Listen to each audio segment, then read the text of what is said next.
Talofa Samoa, thank you for joining us for UPU FOU, the 6th day of October 2025. Let us worship God. Heavenly Father, thank you for another refreshing Tuesday morning. As we meditate on your most holy word, please help us and guide us to understand the deeper meaning of your message for us today. In Jesus' most precious name we pray. Amen. Our reading comes to us today from the New Testament, Paul's letter to the Galatians, chapter 2, verses 1 to 14. I've chosen for my main text today, verses 6 and 7 of chapter 2 from the New International Version Bible, which reads,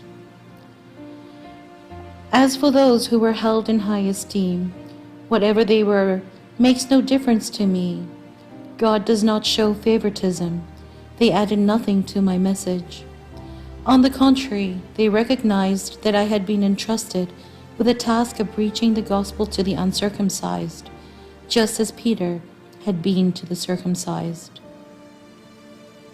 May the Lord bless the reading of his most holy word, and to him be all honor and glory, now and forevermore. Amen. Today's theme, according to the UCC lectionary, is Change Takes Courage. Change takes courage. E manaomia e suiga se loto tele. E manaomia e suiga se loto tele. Change is never easy, especially when it disrupts tradition, challenges power, or calls us to confront hypocrisy or to be out of our comfort zone. Our reading today shows Paul recounting a moment of confrontation, not for the sake of division, but for the sake of truth. He stands up to Peter, a fellow apostle, because the gospel was at stake. Paul had returned to Jerusalem after 14 years, bringing Titus, a Greek believer, as a living example of God's grace beyond Jewish customs. The issue at hand? Whether the Gentile believers needed to follow Jewish laws to be accepted. Paul's answer was a clear no. The gospel is not earned by tradition, but received by grace. For instance, Paul believed that Titus should not be compelled to be circumcised. Peter, once bold in preaching to Gentiles, began to withdraw when certain Jewish believers arrived. His actions created division. Even Barnabas, known for encouragement, was led astray. Paul's response? Public correction, not to shame, but to restore. It was clear that Peter's fear led to hypocrisy, but Paul's courage led to clarity. The gospel demands consistency and not convenience. Spiritual leadership requires that our integrity works toward upholding God's word and ensuring that what we do and say glorifies God and not ourselves. Whether in church, family, or society in our communities, change often meets resistance. But like Paul, we are called to speak truth in love, even when it's uncomfortable, to stand firm when freedom is threatened, to lead with integrity and not popularity. Brothers and sisters in Christ, today you may be the day that your faith is tested because you're called to action. You face an issue that has labored over you, that confronts you, that needs your most urgent attention. But you are lost because you are confronted with feelings of uncertainty about how people will react or think about what you have to say or do. These include everyday things you must decide on. Even the simple choice of getting out of bed to move out daily, just going about your daily living, honoring God. Some people need courage to get out of the house or even to speak to a neighbor. Gone are the days where Christians feared persecution for fear of being fed to lions or being forced to do something that will cost them their lives. The greatest fear some people have today is simply living their truth and declaring their faith. Most of us will have heard this timeless prayer called the Serenity Prayer. It was written by Reinhold Niebuhr, which says, God grant me the serenity to accept the things I cannot change, courage to change the things I can, and wisdom to know the difference. Change takes courage, but not the kind that comes from pride or rebellion. It's the courage that flows from knowing who we are in Christ. Paul wasn't defending ego, he was defending grace.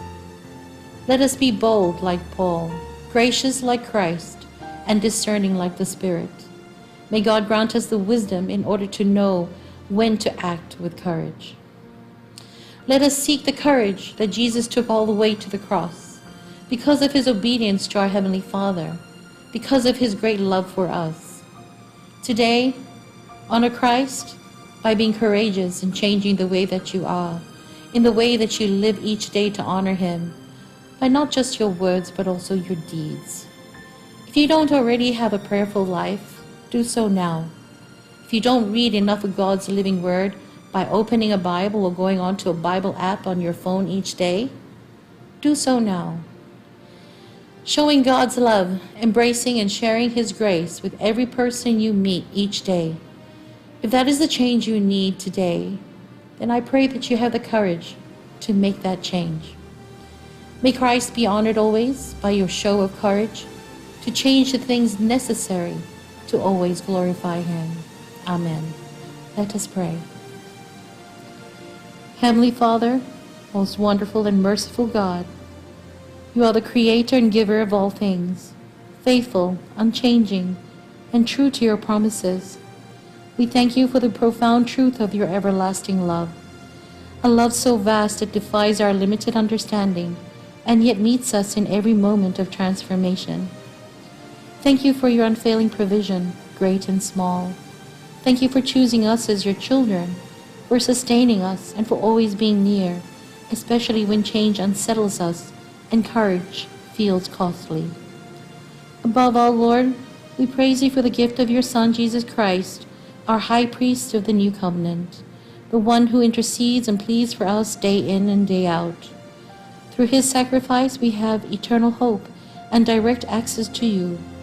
May his atonement cleanse us from all our sins and teach us to forgive, to confront hypocrisy with grace, and to stand boldly for truth. We confess our moments of barrenness, empty, ashamed, rejected. But your word reminds us you are our Maker, our husband, our Redeemer. In our brokenness, you draw us closer, transforming sorrow into joy, shame into honor, and fear into holy courage. Thank you that even your discipline is but for a moment, always eclipsed by your compassion and love. Teach us to desire heaven more than comfort, to pursue righteousness more than approval, and to walk in truth even when it costs us. Help us share generously, forgive boldly, and live gratefully. Watch over our families and friends during these times of uncertainty in the economy, our societies, our health, the weather, and political turbulence throughout the world. Grant wisdom to our leaders and peace to every nation. May we still be blessed enough to seek joy in a fickle and unpredictable world, and may we never trade truth for convenience. Deliver us from evil, lead us in righteousness, and fulfill your perfect will on earth as it is in heaven. We pray all this in the mighty name of our Lord and Savior, Jesus Christ. Amen.